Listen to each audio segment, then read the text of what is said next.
alsama bake kafo molu ngalbe konton melbe Gambia fo Gambia bantala Ibrahima Sane le kadiyam ntebe men fola operation 3 years jotna bari janne ngadiyam wo fannala ya maro dol bombolu men fola aninga audio do la moy konun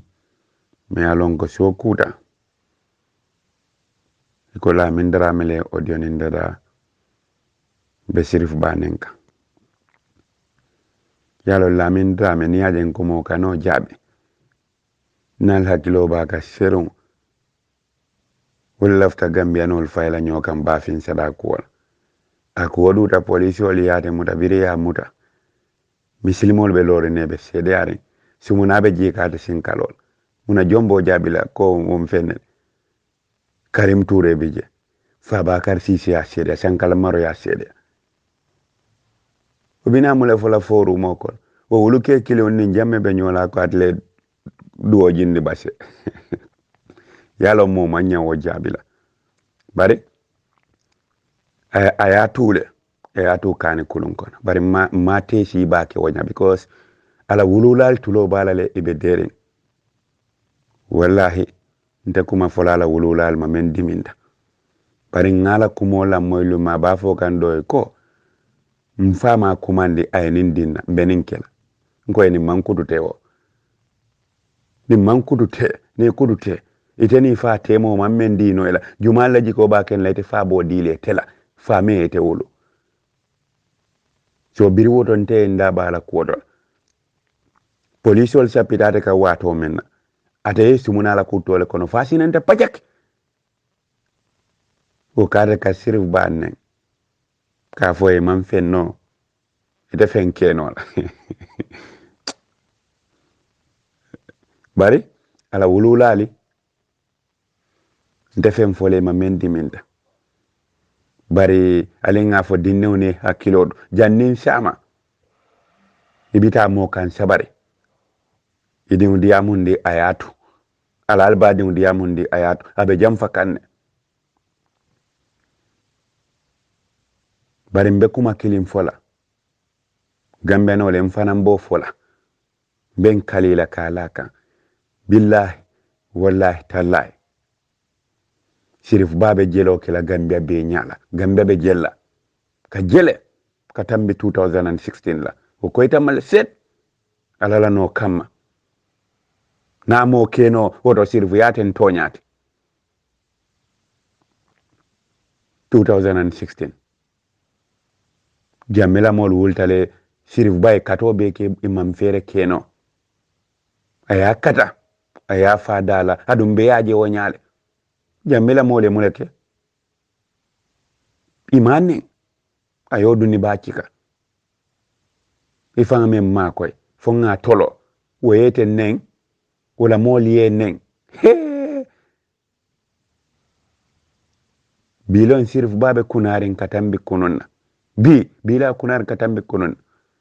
barintebe men fola la min drame al kano danko de kumo be fola balla min drame o betula ma borinne bari kayle diamu ite sirif banne ya ye kuma fama la min drame maro be ma balole maka bari binte mo ite ba fo kallum men ko alim baba kumanda nin dinnan benin kela nte anne ko ite mo barkarinde ite mo barka ite kela fenti bari ko yesu muna bo tuda ko manyina ni ala sonda nyina sangte banna mo fananki bo ibo kelale patch dunia be ba jela ha yalon sumuna wasilo edanta walla bo tuda jadu ibo kelale ilo kuma kunta ilo hormanta ko ni la malbali ak mo bari ntete na time waste letela deba fo kam mo le dre da boyte ko few fen diate da na foru mo ko nak ye few fen no ake ha bari billahi lumbina e be tarrani mi mol ko no banko kan ko koyta bari gambe non tebe men folali hani bi modol kallole e ka kumo fo mi ya lon ko hani alawol man la ka sotta e ka tel baruli ale si ale tenkun bari ben kalilale billah wallahi tallahi sirfe babe jelo kila gamba be nyina gamba be ba lonna katambi sang la men tambita nyina gamba be ba lonna wote bayla abadan mba sayin kan na nyoy mba fola nyoy ko senata male set man si kawala wo ko senata male nin kalen telon sirf bala chati dol kajjele sirf ba ma fo mo malong bari ngalo nen kanun tawla mo nteri male mo nkoto male fanam mo ay men kente hanni mofo abina men kelani hanni mofo duniya bo jelale alala no kam bari ntebe men fola hanni mo malamin allamin rambulay kuma kunda bari yala ay sumunaleke abe bula patch wote bayla meli abula ni nay fanam be bula patch wote bayla mbe ba jela nyala nakuma fulanjang wole muninti ko wato sita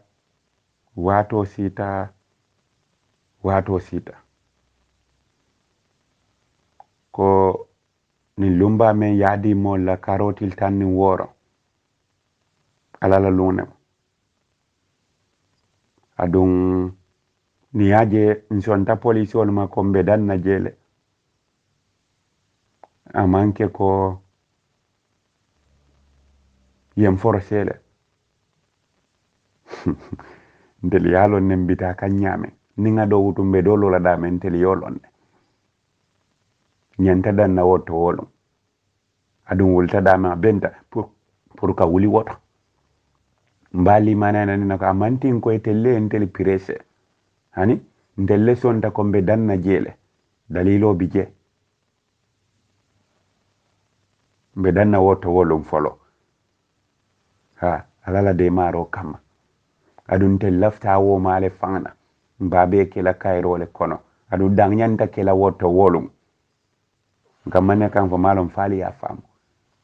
bari dori ya mirabe ke kanya mate kila wonya deliman ko kulo mbale kafo dolti mili alon ko ni funda parkas hani ndel kanya nyininne bambino ko kanya nyininne ni ala ko danjang da woto kana tambi jela na ko adamuta jang adamuta woto kasibukal soto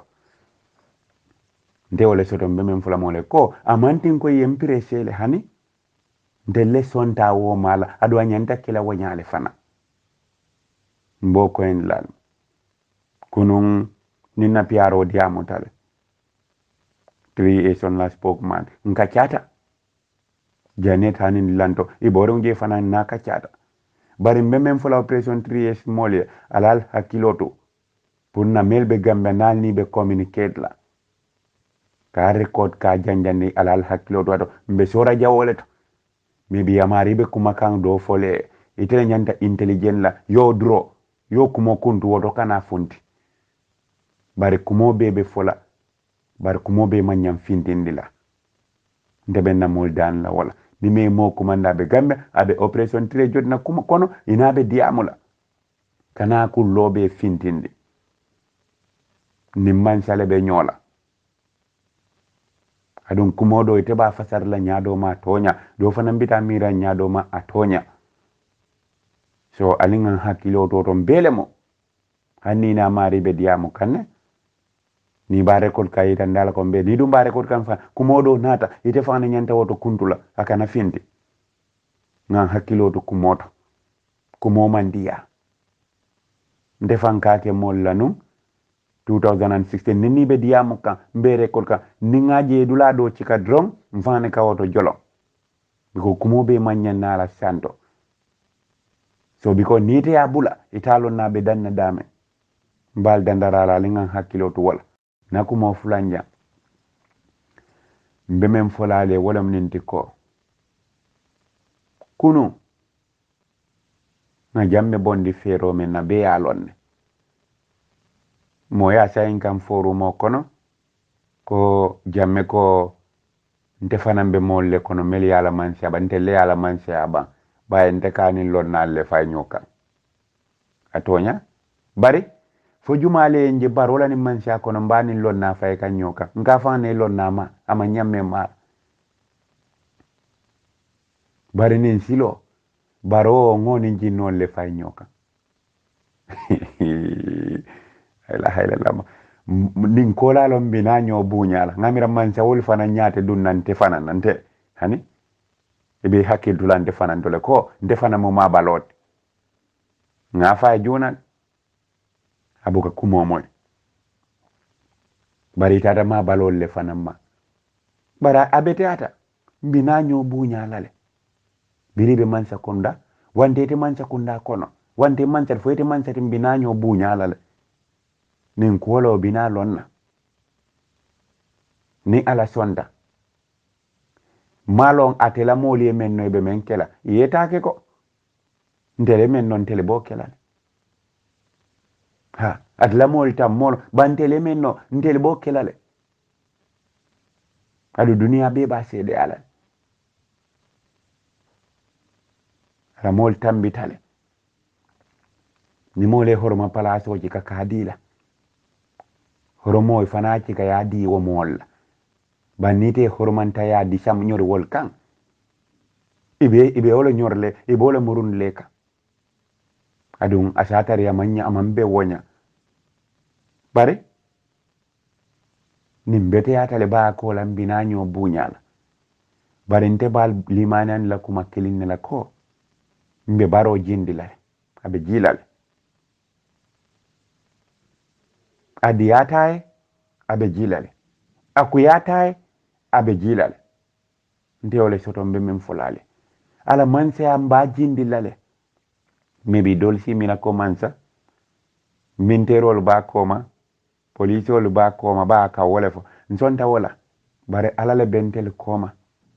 jammenaro be ala ya muta lumen ala le ya fonon di dunia be ya moy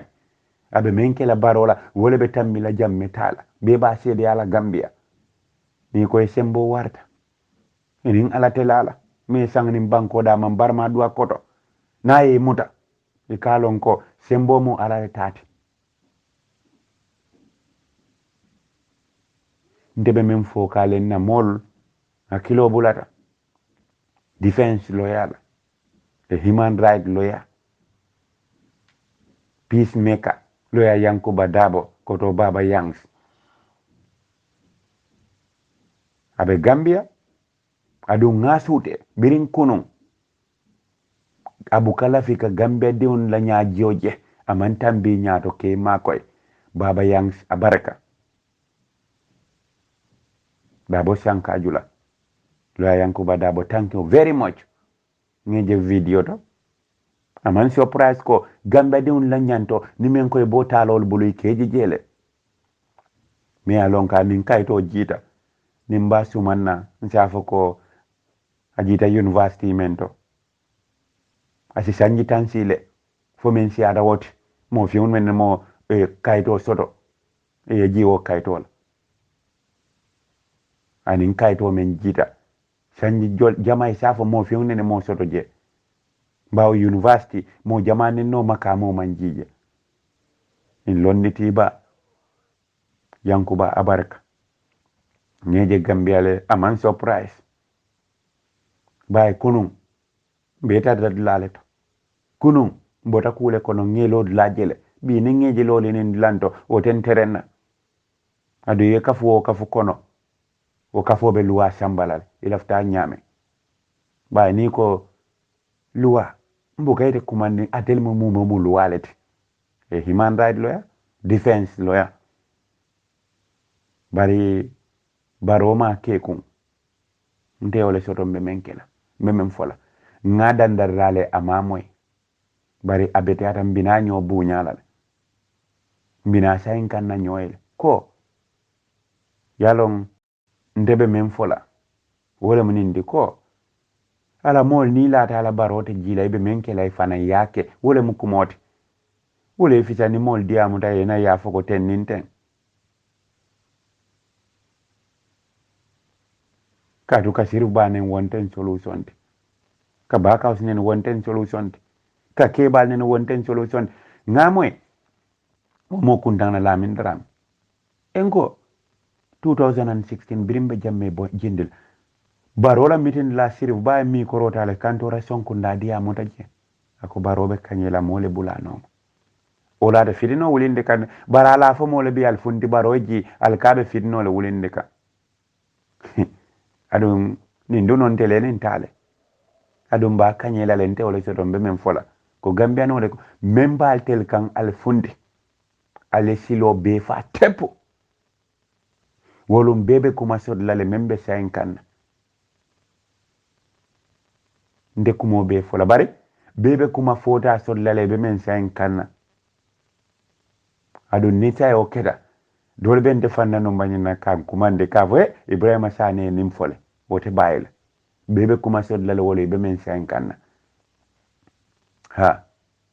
alinga nyola nombalu mabo nin kamma sa man sa sayin kan nyoye ngoy jelo kadiyale ba min labanta wole kadiya alo tala na ke balu nen kamol fina ka kumo be fo moluma ala mol be jeleka sa jelo men bi jewo be laban nan telle bulu adu wo kadiyale ko ngoy ka jelele jelo men labanta wole kadiya so al siyale sabari al yamira mono te bola mono be bolale wallahi ntebe kafu men kono ndete ndadun na chakani kuoto bi nde na ke balu jele wolte chakani kuto amadu sane mo me wulu mo soje chakani kuto ba amadu koray mo me wulu mo soje chakani kuto ndelte tarra chakani kuto kadun na ke bal bukatar chakani kuto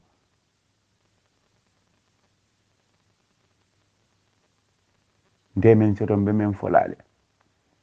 atata le 2016 aduta fonte ko siru bay ni barola mansi a jaretante ni yolla nsonta dan ko nga kayro tun koma ya rafan siru waka fo nya duman nin temalo membije ya rafan o moti mente nyi nya jola wo moti no membo ka nyi nya jo bari wodu mon teka pirese bari ya sirva ka fo nya duman nin ala warta wala nan ko nayo fo mol ka juto baraka ku bale fembale fo ala warta le adun ni ala sonda malon gambia bina men kela sirifu baye ba sirifu babe men kela gambia ye gambia be bo jelale bari nkontanta dula kilinne nte kontan ko imeta sirifol mala le gambia bari nyanta mili mala e moluma barasi safetar koto ko man sa dole tambita gambia me sirifo ma memu leba sirifo di mati ala moli ya may manyewo mala tar ko bo safela adiyata nte fanay ko yemo imammo ma gambia be fo sirifo ye mole ma membe makato bayla no ne sirfo do may tawe ye sirfu kali ma janna ye wati yo bari abetata e sirfo do ma mi yalon koy manya wo mal e rontale non bari abetata bay mina sayin kandiro kelale dar ko sa tafe ko man sa dole tamra jamme sirfo ma bara e fella kunkan wole wadda turu sina konkote soro ila wole yake waro de sirifu ba ma diara non ni doluma nsi lafi mal isi sirifu ya do ya banko kan bara bandale fireng sirifu ya be bunya la hana dinno isa bunya gambia leba sirifu ko mo se bunya fo jannin dunya e bang ko be ko eli male set malobe babulala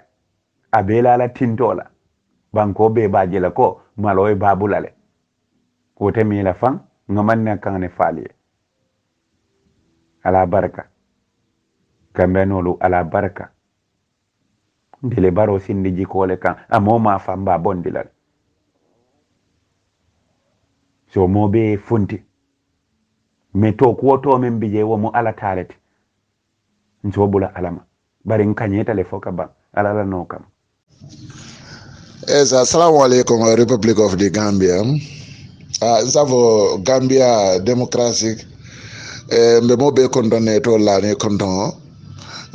min keto muslimi ala condamné ndunta grupo kono o diata nye bake mbe mobe tentula mbe mobe jayila fana demokrasi mo walati mo la nyanto mo menti iso fonole yo bari demokrasi fana amanye nyenen ka fani ya fo ni ko demokrasi o manye mine ko ete mare nyanna fani ala fala o ete mane nyanna jibere mendi ete idaye yo fo demokrasi manka o fendi ni amoy demokrasi ko membe torala iso fo ya nyine mo demokrasi te ko membe de torala abe mol torala abe jama torala isilo wala isiwo yitandi yo bara manke jenti ko ka foko itebe lola drong meyete febo men diatete yo ke ya manchoti ya pour mole ñun la ñu faham ya because mo jama beje ni ko demokrasi wol dol sawon tatle drong bari ima faham ya because kuno on tol tarakata no ya la nga kuma si famem fo wala mu ñenti ntolu fele nga problem bale soto Afrique lu west kono nsafo banku sabale beje men ya lonko problem bale be tolu bulu yo banku sabo wala mon tolu fon la wulu banko te même mo Gambia te yo flanjo keta Senegal te ni sorry moy Senegal al hekato Senegal te de flanjo keta Mali te yo sabanjango wala keta Guinea Bissau anin Guinea Conakry ñin Guinea fulolo yo ñin dulal fananga ni ajibe mo nekata je ali hekato kumo ko le atale amanke inte do comme mbe siele tonyen na no si tonye kute yo bari si fulal beje men ya lonko walla fita ko dola bake e mal londo kumayandi o si fulol wala muju malelti abe mannin ko lo kono anen saraku lolo ya etolu ye ko dola kumayandi bari e mal londo kumayande annon ko do nabe bulu londo wala ka samba e ka fama ni ko do be bulu londo la ka samba because ntolu karambalo femferendi ya lonko mbe mu londi telti ya maraka kunda amani nga kunda because ninko ban ninko le jaan ko bebe wala kono yalon shidla le ka fo e jaha shidula wala tane ka fo e jahan kolo bani wonta be mu kukile ngolti yo ni entolo jibe okay entolo jaha ni sarahulela nga muslime ya karangoleke yo ni nyi muslime ya karangoke ajama babe je muslime ya ni politiko anin demokrasi ni amoy demokrasi muslime ya le demokrasi sambanan ni amoy demokrasi wala muslime ya o koto munati ikana ke wuli ya folati ikana ke tonyendir lati ikana ke mo ngay belati ila ko abeta bengo anin kambengo anin nyomoyo kan bar say fo manyame bentul la Gambia tan bengole mu nyinti bang anin kambengo la mu nyinti muslimo be wulla to nyame ya lonko afata mobe ya moy nin dolu kana wule wala e ka fo wala ko o to nyaade momo ya fo itam fitna wulen dilal saying alla fita mun sambal na muslimi akono o alla fita mun sambal na bayri ato ko Gambia fango la majority 90% o be muslimolde nin Gambia la majority 90% o be muslimolde say mun atin muslimol mallo to nya kan kam muslimi ya fa sa to nya la fo muslimol ka wuli sa ko men ko mun nako l'islam supreme council wala ka wuli ka fo ko nim meye to nya nyinen ka muslimi ya kangoto o do tamare mo fitna wulen dilalti mbadi ngolo ala nga jibe nyofe je mome to nya fo etelem fitna wulen dilade so mome ye fan ya fo wala mu moti membe tem ko sambalana faniya bu ka tem sambana faniya ka fitno aka dendendile a kafon nyoma faniya ka fitno kafon nyoma la na siada wato men na ko pom abele ka toto bari nin to nyana rano ma ka domole domande wota lin tolu men ni alon ko mbe to nyalo no ma Gambia dingolo democratically pati toyate bar alin ngabla to nya no ba ntade ngani kanu ni ayata Gambia dingolo men ni alon ko tolu be sulare falendiro ka Gambia banko kam pour to nya e sabati because ni ajibe kumolu men be ka fo nin kuma tamu kononto be to nya tawala ntol fo ajibe le people store gambia dingol le liye la nyete tanko bonde ye kodo jo pro president eta o tamo ke banko kan president o tata o tamo la banko kan amman kuma fo moli si memmoy loya dabo le mo Ousainou Dabo fenkele mu nyinti ay patiye molu bay this is nonsense ntol ma nyin ka nyinna ntol ye nyin ka ro ka menna wala mu nyinti ko na banko bi tano nyame na president o fana na lo kotake badubu kono ka fo moli ko ntala siye nyin sanje fulo kono nga karambu wulikiling gram mun keme fula nga wole lo mala wole lo dami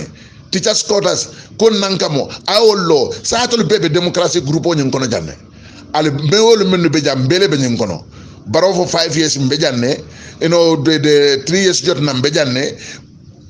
ala nga dangoto nga parti kumo fongo bondije sayin tol bebe janne atolu aliya fonye ye karambongol men lo ndin aliyolu yitandin tolla hanna ntolmon sulale jama konti de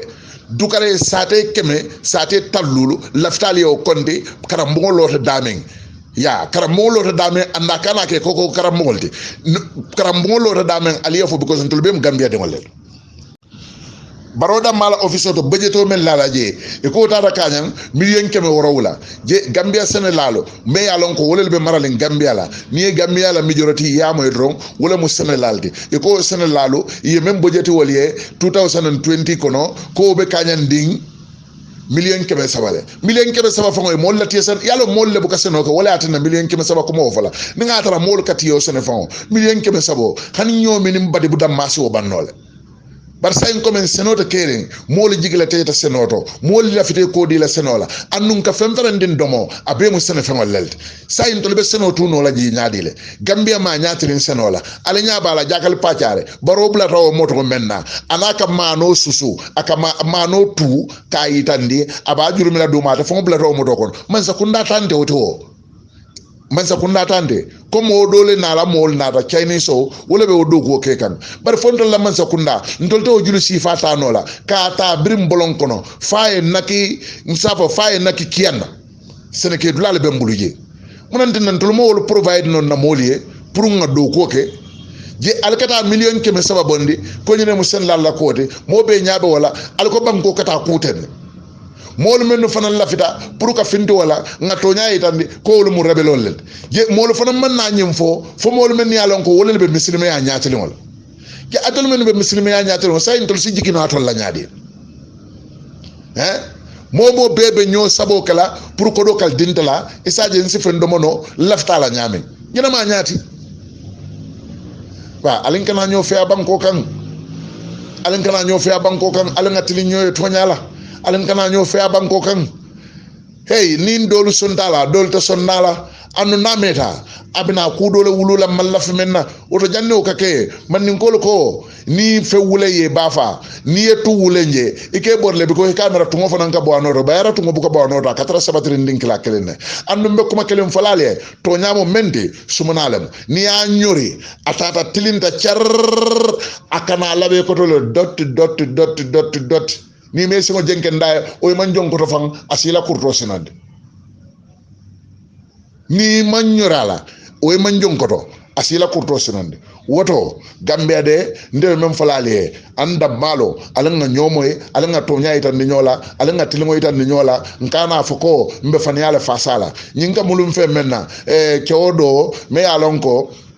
di mata ta Kinshasa ameta Kinshasa ay sa yirko kaje fa wulita nan akana ta dingo noma bra dingo traje akay na tetal noma Mohamed nko en ngase imeta janne say akay baba janne kase marchandise do lebe mbulu mbadu nge firi folo akay okay bastala otumo len dingo nyina ta fata afani men mo tambe nyomade Kinshasa je awolu bulando wol kono konko Kinshasa akay iteni nyine ta nyola suto wole o keba nyim motate wala nyama ye dendika nyimmalu dungala ye kurdu nyimmalu dungala ina kara diskota joto keba ye keba samba diskota joto biri ye kole yitandala akomuna jambete na dingo pareta wado menna akaye baba nganna firi fe wol banne ngase yalo ne faye men fo dingo ye akaye ko yo ite ita folo baye ite fama ta so kono la ndefana mbe jam folo do mande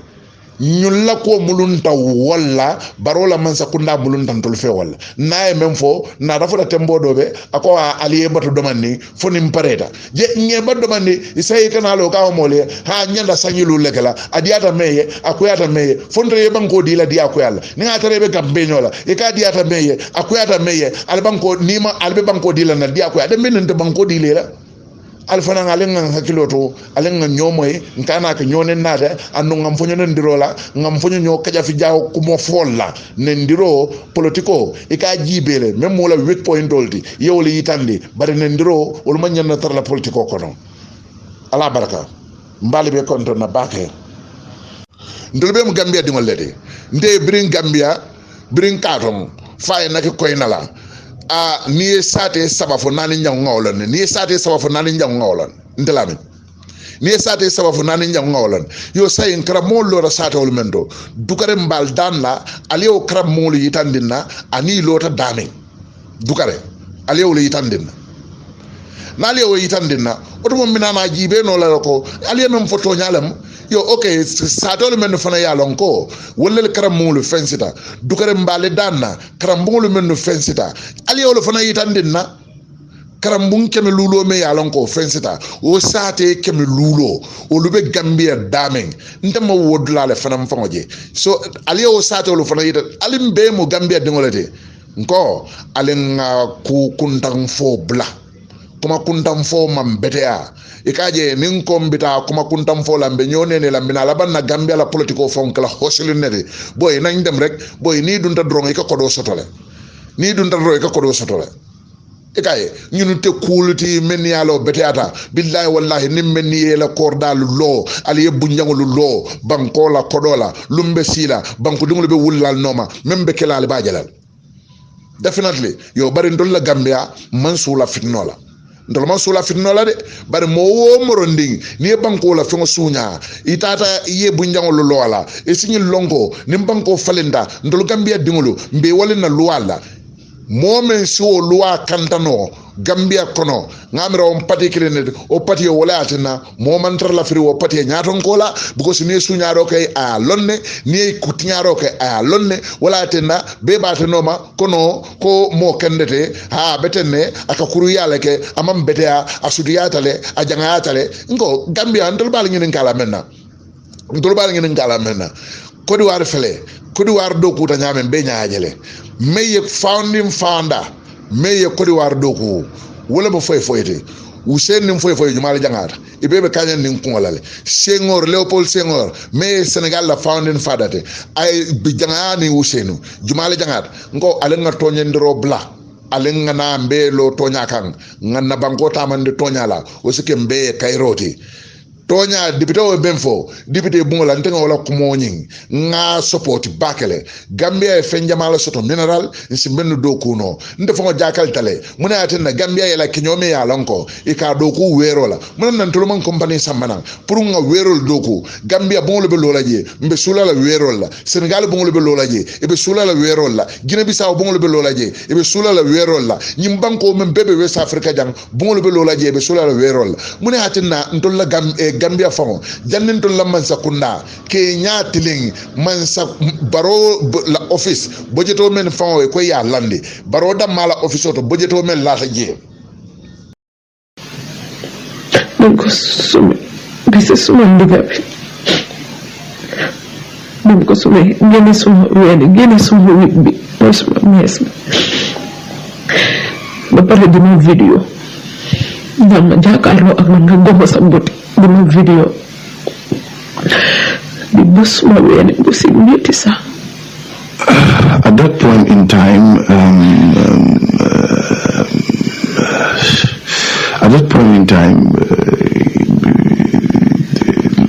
sorry about that, it's really painful. At that point in time boom simi sa to baby lan la doon def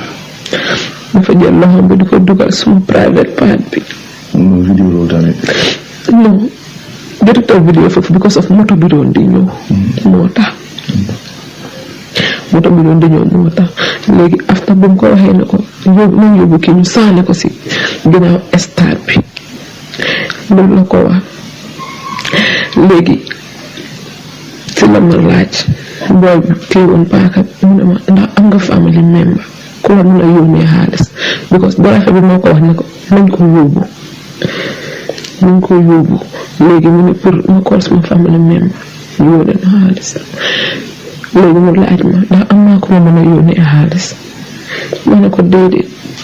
ma ne ko man suma papa dafa gaañu suma yaay marché la dee jaay man maa nekk di liggéey di ko dimbale am kenn ku ma yónnee xaalis si lañ ma yóbbu bi ma yóbbu bi foo xam ne dafa lëndëm ni ma xamee place bi because dafa fen daf ma gën a stadium waaye man fi ma génnee ni ma safe foofu nekkut ginnaaw stadium bi saate because foofu lañu wàccee waaye sorewut ak stadium bi fi ma sànni because ay mile 7 yooyu noonu yooyu yëpp jaarale nañu fa parce que mu ngi wax lu ma wax yëpp maa ngi ko dégg bu ma sànni fu ma génnee sorewut ak election house because driver bi laa laaj after waaw of course naa ko because gaa dem fayoon lampi moto bi bu may dugga sax lampi moto bi dafa fay waaye bu ma ko doon fay xaalis bi $20 bi dama ne ko driver baala ma nga taala ma sa lampa bi pour ma mën a gis ma biir baag bi ma génne xaalis bi mu taal lampa bi waaye def ko bu mu ko taalee rek yaa góor a mu fay ko understand nga boobu noonu laa gis kanamam bi ak kanami moto yi day ñëw di jam driver bi because maa ngi toogoon si ginnaaw booy bi laa toogoon ku jom si fekka ma si ginnaaw kooku duma mën a xàmmee kanamam bi because moom ngi toogoon suma kanam maa ngi toog si ginnaawam waaye ni ma toogoon si ginnaaw driver bi laa mën a gis waaye moto yi di ñëw suñu jamee kanami moto bi dama day gis ba pare yoonu côté bi noonu lampa yi ñu ngi taaloon traffic light yi ñu ngi taaloon booba sax poli lampa yi ñu ngi taaloon léegi dama ko doon mën a gis moom. that was ban time la ci dee bi si bëccëg ci guddi si fajar after timis. it was after 8 la woon si guddi after 8 la léegi bu ma yóbboo noonu bañ def ma seen jëf yu bon yooyu noonu ba pare driver bi si boppam mu wax booy bi mu ne ko sumi ko léegi ñu sumi ma. pos ci biir moto bi buñ nangoo sa bagage yi driver bi moo beneen booy bi sumi ko. waaw driver bi si boppam mu ne ko sumi ko nga vidéo ko léegi si lañ ma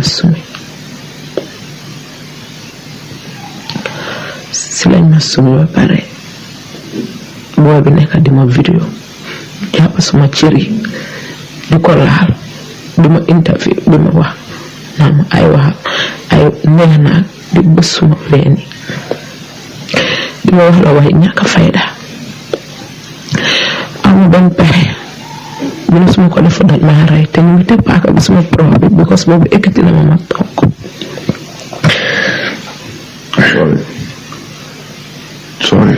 sorry about that again dañ simi sa mbuba bi ak sa tubéy bi loo soloon tubéy malaan daal fekk maa ngi sol jean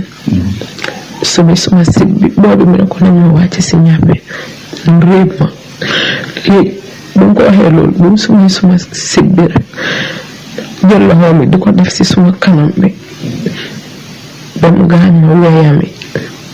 waaye luckily am na moto bi doon ñëw li ma toog noonu yëpp muy def loolu dafa wax ne àgguma bu ma xool because bëggut ma xamee fu ma nekka léegi mu doon def loolu am na moto bi doon jam lu ma guma moto bi su jamee lampa dinaa ko fiil rek driver bi si la saaga ndey driver boobu noonu waaye ñu ngi si biir moto bi ñu ngi lokk moto bi si la ko booy toonaatal na li ñu dem si ginnaaw stade bi ñu sànni kii foofu noonu loolu moo ma safe moo tax réebuñ ma léegi mu ne ma ndax am nga famille ku laa yónnee xaalis.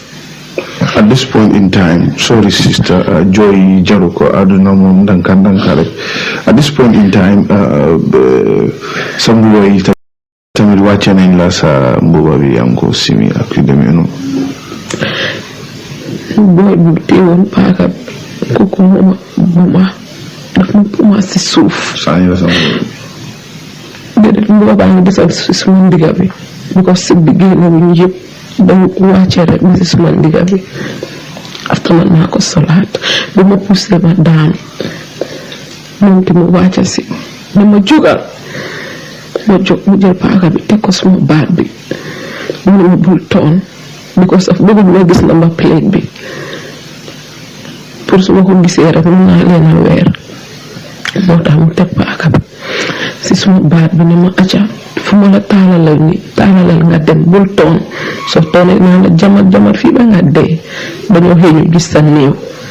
wante mënoo maa toon rek si la mu ne ma taalalal nga dem mu ngi taxaw di wax taalalal nga dem maa ngi taalal di waaw rek si la daw rek dugg si taxi bi rek gaa yi ñu daw dem bu ñu dawee dem ba ma toon ni gis moto bi di koof di eeg tali si kaw tali boobu nga di jàppa straight bi traffic light waaw léegi man si la daw ba si kaw tali bi mooy yóbbu fekk maa gis benn jigéen ak benn góor beneen side bi nii le mooy yóbbu eggati leen loxo gaa yi ñu tiit ñu daw ñëw tasee ak man ñu ne ma lu xew man leen woy taxi bale di dem gaa yi rey nañ ma ba ma dee ba pare man ko dañ ma boole di ma dóor yu ñetti si biir moto bi boobu mu ne lu tax ma bàyyi sama mobile bi mu toj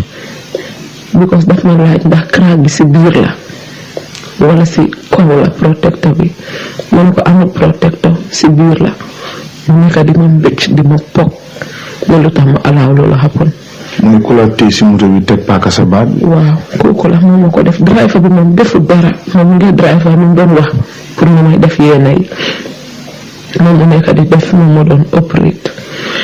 ndax at any point in time attempt nañ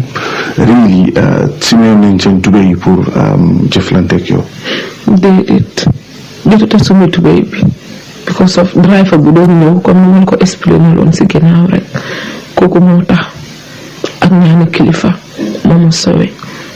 because bu mu jëlee loxoom bi sax teg ko si suma diggante batom bi ak gémmiñ bi nii di ko bës rek xeet bu ma fiil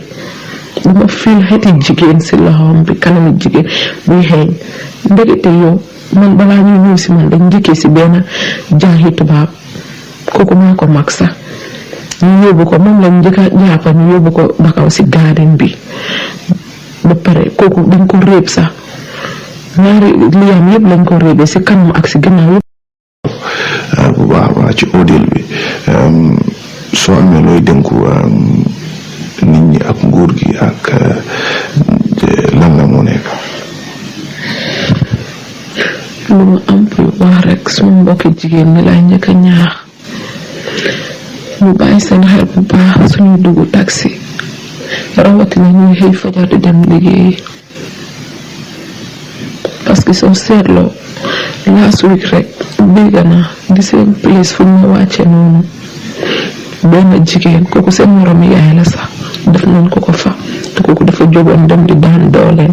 suba teel yóbbu ko bi foofu jël xaalisam réeb ko te kooku mën na leen a jur ñi ay xale yu ndaw lañ sax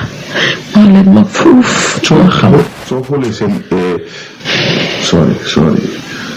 ñaata at la gaay soo xoolee ñaata at la gaay soo mënee xayma ñaata nga foog ne ci at loolu lañ am. ñii ay 2022 ñii àggoon 25 years sax ñii la ñu am ay xale yu ndaw lañ ñu ngi tuuti sax dañ tuuti amul yaram sax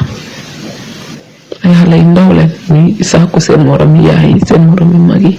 di def lu ñaaw si dëkk bi man daal lu ma ñaax suma morom jigéen ñi nañu bàyyi seen xel suñu dugga moto ñaari booy yi dañ leen bàyyi xel taxi driver bi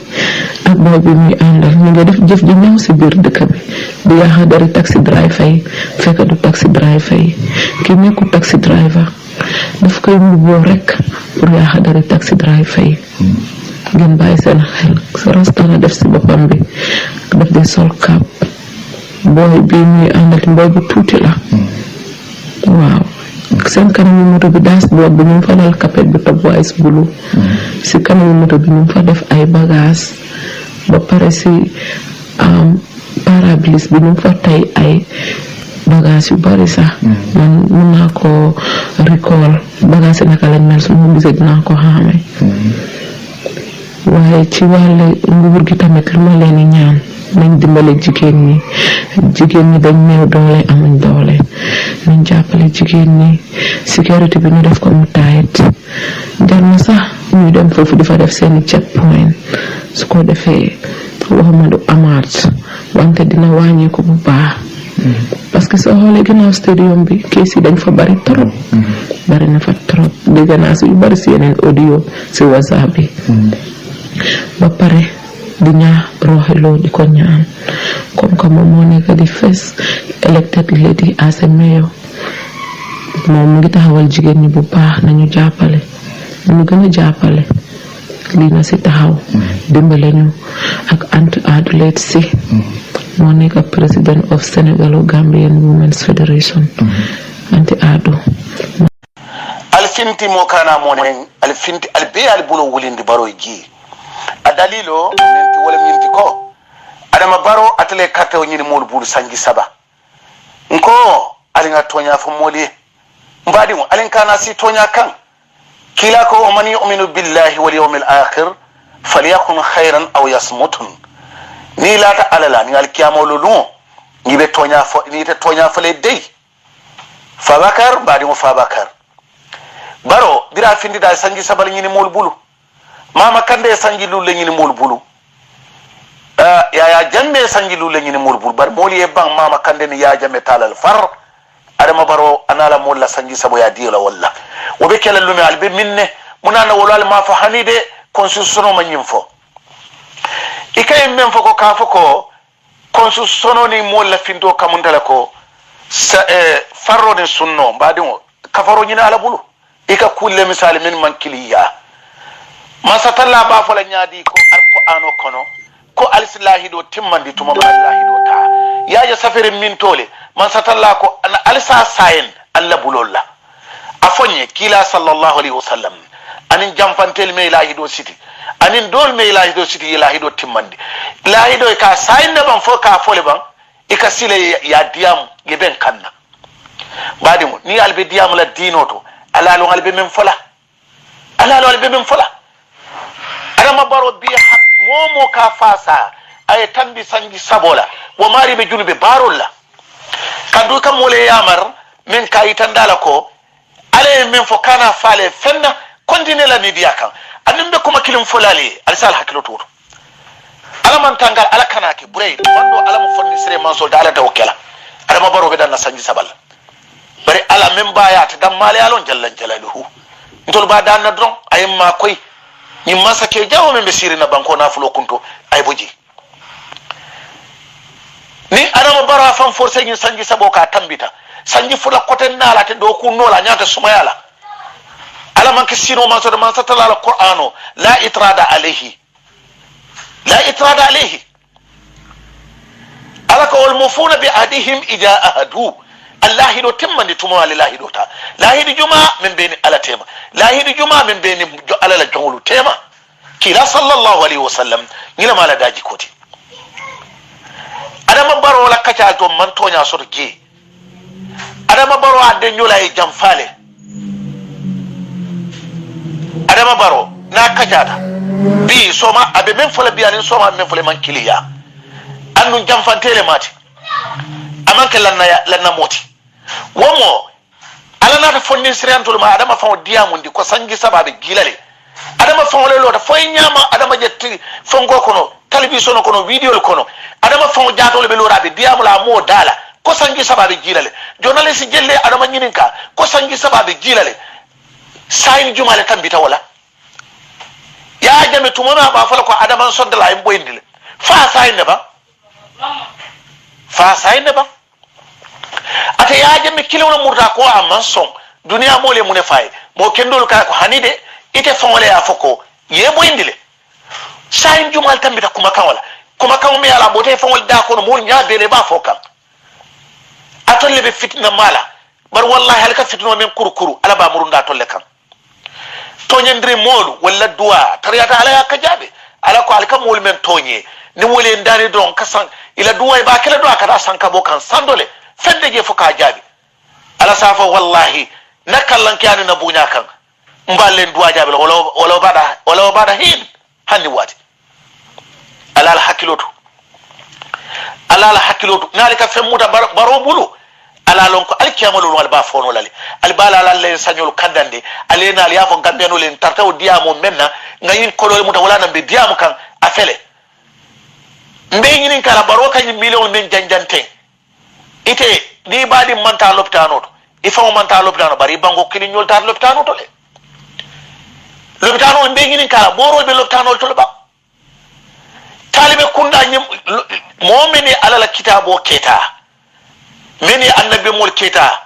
kila sallallahu alaihi wasallam mol men to akoma kitabo men jida ka fardu wal sunna meni ya keta nin kube bango kam me alon ko nyaaton ko pareta jenkela won mola hula mayata wolel may findina ya itandala ko ani nginte siloti ngina musiloti annum ba kawsu anin dino haydara anin dol taliben dol kam ya adama yamar menna wallahi wala adama la kayroti dinatul ka yamar menna imajal mal famutano fo banko bela sunulungu ite tata ni baro empower ibe ni kuma sifan fokan tite hakilo la bang balu jarta ni bang kila sallallahu alaihi wasallam kenno na ka yamar kula me yalo ninga ke don se kayro sota ka ko fo hada ina umuta ana rabu la do man yu'minu billahi wal yawmil akhir falyakun khayran aw yasmut ila nyin kumul min be ngila wadi la mala faband yen kumul min be la nyoka be jurbe la hille tambita yinde fa ba fole mo dala mo nya be la hille tambita wala ba kafuri nyi me findi da kumo me yafo fa wala findi da mo ka yafo e be pare do ku fana mantra keri moni baro bula men na sanji sabo e men kima sanwo sam men nyanda kala kiline man ke je mbadi fa kitale bang fitinatina gambia be momo e fitino wulindi gambia be boyle tele kan atol membe baro nyor kan fitino kan kandu mol be wulale baro tante bankoti komin te tante nyami te tante nyamin mbadi baro tamanke bankoti banko de wulbe den ngala ba yimalon do soto ama lanna ya soto ama daji ko soto konon tulo nyabala kafo ko minister kilinde mabe dala do e o bendula o minister la ko amadou ba fele bara amadou ba ben na boso konol baro itini ala ni tata lele la ran kan ye ini ala temo mira baro anyandale mo yatuji juma talibe kilin alinyin kuma sifal bula talibe kilin de men ka mol yamar ko nalbe findla ni joron talibol ka fayno ko ni sangi sabo sital findi na hakole nga yininka atalen kaningala nga diala la hido mga diala la hido tawato sitanya ta sailale na ma sai alamal lafala inna allaha la yuhibbul qa'inin wallahi nale baro pusi ya tambida illahi dola alon ko arate mo konna gambia men tambida baro la ngata kajela bar atina ala al bi baro destroy kanal batinya kande wallahi nay wodi o fawnali afrani baro ma atul mallafi baro la mallafa la dimballa yemina baro wato me alon ko anata janni san jurin wani yakono o periyoto kono moli kanu men ke baro la bar bir baro sitate jam falla mol men tani dori ye kele diaspora ye kele ya jamela moru baro mo kili wala samanan ay sindi sirawul kan ani mol men dum da kole akono men yalo wolwulu ni ya jame tambida nyante falale awul be dam wommo wo jamfante sifa ite ko ngono mbadi wo alkana mol yamarole memman ni silo manyota alinga banko jiben kana kukula na fajube baro kanyim bidewul men be dajo nyokan anaka nyim bunjangul men be sang walla jawra jibe bi sangi tanko non do sangi lulu bar biyabi nyaadi ibalanda damen dudan din biyabi dama ni mota fula ni mota kel mune ya nafa ay barakendo menki mune ya tora bara jaw almali yam fala bara jawul mum bela alale yam fala bati barin ben kuma fole banko la hakobe adama mutakande de andu atol ben ka fo adama e nyanda konde fo sangi lulu almallafi adama la almallafa la dimballa ale nyile ke jale ya jamme nyori ale ya nyori ya jamme fala tumbunta ya jambe dama tumbunta le abama tara fa mane ata fa be dama na man fa mane ada sorona mane la fa faje ya jamme ni ma hakiludo hana frotina gambia adi wul fele wolu gambia la nationalité ay fotala ali bol tay kam baro fanan baro dimba men babulu ay family men so do gambia ya jamme ma soto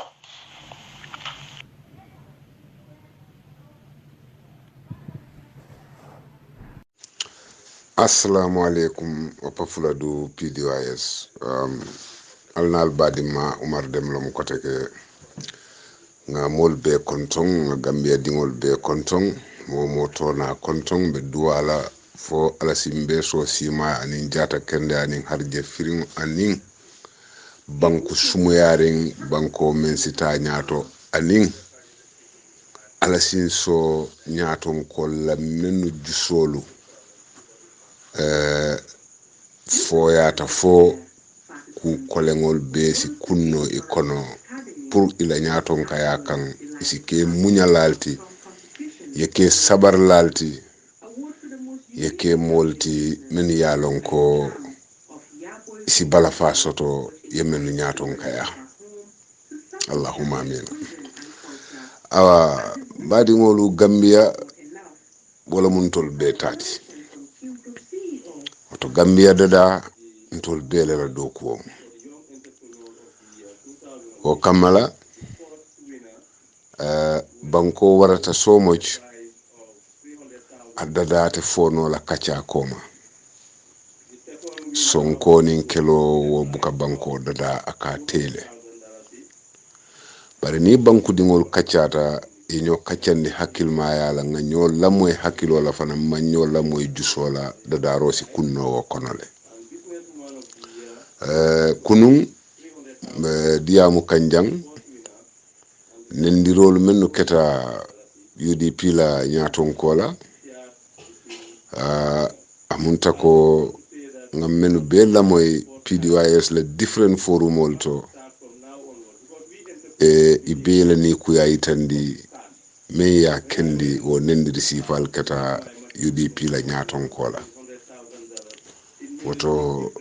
PDOIS diam lalu forumol to anin dula kote ngol to nge be tentu nge jay diamol mennu ke hakil ma kama wala nyama woku me yalon ko amanyang na ketela aka kuye na keta dola ni mu mo kendoti anyanta kuyale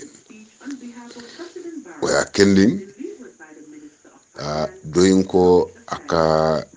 ala opponents jube ko comme anin mennu mantara mirari kilim politiko to yewo muta opponeno leti bari imamuta jawolti PDOIS bukamo muta ko a jawolum just because imantara party kidin ye mutale ko opponents lom, that is ye difference le soto in political in their line of thinking political la karola, but at the end of the day mbeka mune fo Gambia yo akumata pour Gambia dingol be sa lonko PPP nene soto tajang aketa man sakundati parti yol dol ya oppose nu njang men ye PPP oppose inin PPP din dol kuyata foyla badi ya kuntuta PPP bota yimba ko bank PPP maralo banta wo parti yo fanan ala kuwol danaka abanta nyim bankun kan bari wo molu men kuyata nyim parti kuwola kuwo parti fulola kuwola hani say wol be exist kan Gambia jang PPP botaji APRC nata APRC dindolu ning opposition party dindolu nata kuya foyla badi ya kuyata APRC mararo nata bojang bari hani kabi itol la banku di yawo ba noto amam boje ila sinyo ya fana mamboje apiche hani kabi APRC botaje coalition mansakunda sotota president barola nyaton kaya koto hani kabi akamunta ko Gambia mankarang andung niyaje history ika karandi karambungoto anafamu menti ala positive aspect of it ika woleta ya gena yuri wandi pura ela balunya sahayandi ala negative aspects ni si wol rectify no ay better ya ni sa no la ika avoid pour akana saying kan wala kendi history ka karang isa long to mol tambita min tole ay nafa non to mol tambita min tole ay tora ni o bo nyoto isa je ko isi la sama plan no based on information me ya long history la quote bari yin history fulo be tambita jam PPP government tambita APRC nata mankarang APRC botaje APRC nata botaje hani say mankarang parce que Adama Barrow fana na man sakunda nata the same old thing ala fita kala nyim banko kan kotek ñendo nak di kacha abe nyanta jam fala demanding pour mol si fahamu ya basoto kuwo membe tama kan ani mine nyanta kala ni kumu kunu ngaje ko lolan safo ya jamano nimmel lafita pour isi palaso soto APRC ibe lola le opposition o neng e opposition o kajafi isi nadia o man sakunda isi katandi fambala isi ke kuto comme exemple misalo fe mbe hakilo bakan Mamadou Sabali a lota GRTS ka UDP ni mandin kol benen nyim banko kan ya jamme ya katanda fambala bi wo Mamadou Sabali a felentin ya jamme tata ya bulajang ay UDP ni mandin kol menunem bi akata bi wo UDP le kono hani ka bi gambian kol man karang history to bi nyabala molbe loring ibe Ousseynou Dabo nenkan pour itolu fanan ibe president Barrow le kontanindi kan pour isi kun ala man sakunda kono inyinata ko president Barrow fanan na man sakunda be bannale ko nyimman sakunda kote ngol menu be bantaten afananta banta nyame wol fanan banta nyame afanan na man sakunda be bannawo nyama bari ini badi ngol menu be nyim banko kan wo badi yabe tulale wo sinyo yabe tulale ate bolaje bari ni kumu moli o ku address le kunun bari bi natana kibari lamoy jang in foru moto anata niyo kuya ayen niyo tora ka tambi kunun nga memmoy Fatoumata Jawara Bulu wala mu honorable uncle Ousseynou Dabo ay kuma kango mem fo ate fanan ani kuya warata abala fa warta uncle Ousseynou Dabo a manyan kala moti men juso ka bo a manke nyaton ko la mankutoti a manke nyaton ko la daji koti a manke nyaton ko kenyati ka kamfa fo e juso e bo fente fokkumo men fota itema ha o kija faro wartale parce que oncle Dabo be minni kam biiti lora Gambia jang wala mo pour ka Gambia mara mara la dum ni imanke moti me yalon ko ike juso nyabu ika munya isi pare nyin kamma ko ku kolengol bebe fayle kanne ye fam parandi wo kamma fo nyin kuma sifa ni wo ke juso bo woto bi taman sero mu menti nin ayatara nun ko oncle Ousseynou Dabo mo Gambia president oti atelo mo commander in chief of the Gambia Armed Forces polisol bebe dankun kan atelela paral bebe dankun kan atelela services bebe dankun kan atela bi ay nyin kam famen keten bi den nun tiñaari babe kala banko kan wala yen te kijo fara wala yen silang wala yen dewu kaatu ñaaton kaya aba ñinin kanne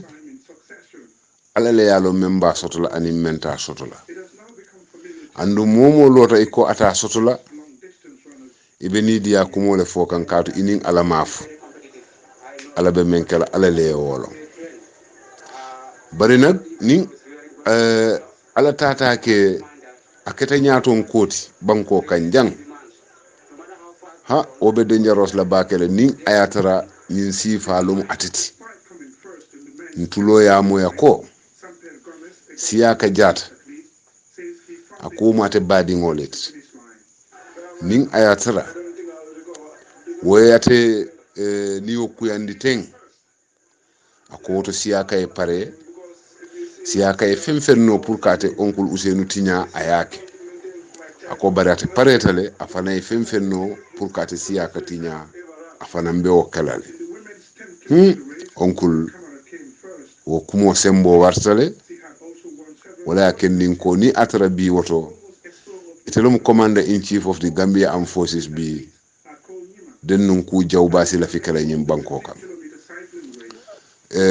bari fonsi muru bak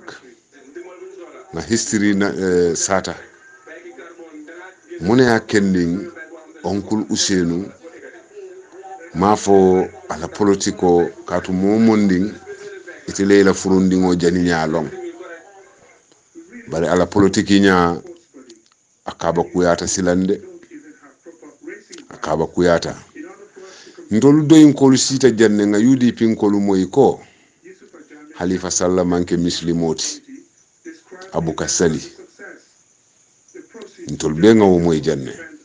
nga moy UDP kol la ko Halifa Sallah mam muso soto yo be fo janne nyim foru mol kono bari ntol doyin kol nga consumle nga landi karala Halifa Sallah yo moy ama muta fewo fenti bele nyaaye woji jam nendirolu même foto Halifa Sallah ma jang nyim banko kan Gambia bele o CDA kuma jawol nim fere jawol fodolu soto ta fam menu ko anyanta falale fan ka fero ke pour ka fa wo be foto janne Gambia jang o be do en koli ya muta ko Halifa be public figure ya men wala ya kendi fo ay public attention draw andum fasi kuma sifal be moy kuma te kuma kunda men jawyata men man fo Halifa Sallama yim banko kanja bari wo nene man doy dingo fango di last doy supporta fango anene ma pro nene me provoke fo obari ak saka ila nyaton ko men boko Halifa woto onkul Ousseynou fanan ajanta juso nyabulale aya lonko amu nyaton ko leti asinyim mira ko kuma sifa be nyin duniya kon asifa male ifindo ntenga itandi ko amanyam fola but that would not make it impossible pour modol ta fola bare atele nyanta fan comport la aya lonko amu public figoleti aya lonko abe public attention drolale asa lonko kuma sifa be asa moynole bari bi ay kumo memfo akija faro warata asilandiro warata bari bina murla nan sainten na story demanding sata mune yem futandi bedda men bi jumale responsible tan nangim problem wala pour nga katia wala. Assalamu alaikum forum molu be mol be konton na patio nyaton kolo focal tentu dron kal jay men kata Halifa Sallah Sidia Jata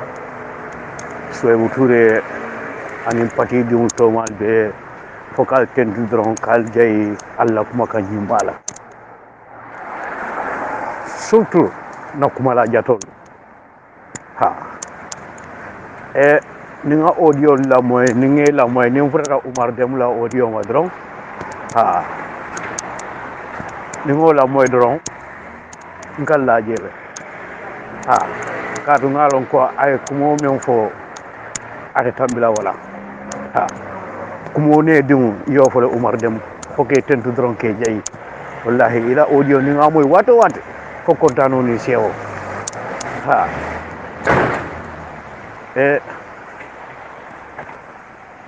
doyin kolu ni ajube ndelte Adama Barrow bilemla ni diamo membe keri sanji saba sanji lulu ha doyin kol te Adama Barrow bilemla de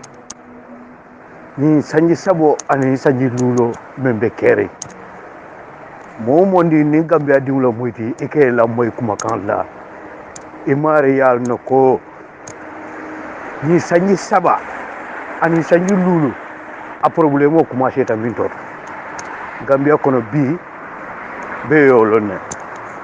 yo 3 years jot nan kolu koy be wulla yela di ku yangi tandi muna atuna adama baro be continuer la sanji lulu ndebulu ye bula yela ni ku yangi tandi ye bula yela ni ku yangi tandi isi pameto dila bari menyim fola 3 years jot nan kolu adamadu ni o kuyata mai ya tunna ni kuya late kan enyanta kela ni kuya hitandi wala yo bari e kanela ni kuya hitandi mola memon ka sababoti bari triyes jotnan kolu ni be kol kila nyama e ni sanji sabani sanji lulo a problème ho bota da men e nyante nyaati na walla na tare ilafta kela ni ku yaangi tandi e nyanta wulla kata da men wala mu loya fusen da wala bundara katela ni ku yaangi tandi wala folo la riyes jot nan ko libe ku ko nin kala Gambia kono e nyanta ke nyaati loya fusen da wala la yitalo wala bundala folo yela ni ku yaangi tandi ya yitandala ko nyaton ko muyti banko kan alfala muyti banko kan kantiyolo muyti banko kan pati woro wala pati sai identa yela la haydi kan fo yela kuma kan fo banko nyanta kadang president nyanta kadang sanji sabalila abu moto wol kono men ko abe tala sanji lulu biri bota kaso kono itela ko adamu baro be sanji lulle kala bangola constitution mo sanji lulleti fo sayin adamu baro fonat na so akabe sanji lulle kala donc ni ku ya men dala lo ya fusen dabo itela ni ku ya la mol kan itela ni ku ya itandi lo ya fusen dabo la folo dan ni bita banjul na tare tonya adama baro la continuer sanji lulu wala etel niyo kuya adu iyalo no ko muna tunna adama baro be continuer la sanji lulu jomale akumo fadala jomale asembentuya ha na tare yolon donc il ni kuya e nyontangi dan la loya fusen da wala folo la Gambia kono bare Gambia kunna kun mo tijeto men ko adama baro be sanju lulle kala adama baro da ma fo Halifa Sallah da ma fo Oje Jallow da ma fo Farmar Jalla Tombo Jang da ma fo e nyim pati to ma hani kilin tijeto men ko adama baro be continuer la sanju lulle lo ya fo sen da wala ya fo donc ninni ku ya membi jeto nimmira ku membi jeto lo ya fusen dabole ya fo mol bulata noma adu karan nal ka fo lay ko ne ku nyimma ke wala ne ku nyimma fo e baba radio sotola même fanam bulate noma aya fo e baba radio sotola ne ku ke me yalon ko ku jawolomo iba junu bo sotola même bulate noma ku jaw ka ake bo fana junu bo sotola donc nin ku jawomo wala nin ku nyimmamu lo ya fu sen da bol fo lo ya fo donc ni be la ni ku ya mi tandila me ya tunna ni ku ya ni late kan inyante tilna wala yela ni ku ya mi tandi wala bari ni ajube ni sanji saba ni sanji lulu ni adi dia mo be jube abe bot nan blacklen lo ya fu sen dabo atle ya kuma kan fo mol bulata noma donc ni ku ya membi jeto e nyante tilinna wala la ya faaye ko Gambia be nyim problème o men kono etla ya la banko diwul kan nata ngada ni ku yang tan dile o kola aliyetilin coalition molla kilin men ya lon ko ye lo ya fusen dabo sembentuya ni sanji lulola wala mu jomati bari ibraya kumo fo e pati wala pati sey ibela ta kan na manke pati kilinati doy dorne mansion akuma kala donc auto bango diwli e nga wuli balle faali tende tries jot nan kolu wuli bal fel laral koto ni ku ya membe laral kan ni toro membe laral kan jakaro membe laral kan nal ma bo blalon abo bla felentre do ya fuseni dabo wala folo ya fa dala mol blata noma dalbe tani ku yang itangila al nyante labanna e adama barole ya ha al nyante labanna wala ya men folo ya fa dala al nyante folo la wala to na tara tilewunin tonya ba koto wala mal ha tilewunin tonya no ba koto al nyante tilina wolto ha bari natara awulta nyile kamma ko men diata nyem bokela mawfo ha parce que akobe ke kan nyame e pour ka toku yala man sekunda kan ka toku yala baro kan ko ye pameto nyini ne ila futa kela ni ku yangi dandi man sekunda manson e ka pameto dila donc nyi man sekunda ni o man sekunda folo ibe kili ibe nyile nyimi kan alkana son ni ya nyininka ala dila e nyanda tala dame e nyanda lola dame avion yitandila ni tameto no kuna de ni me sere woto ye tawle ha ni me sere woto ye tawle bari ku kilinde fana ngolo ha ni ku ya ni bo yitandila bo me ye ni ku ya lay kan eketili wala bari Gambia kono bi mo tafula ko adama baro dale ko abita sangi lulu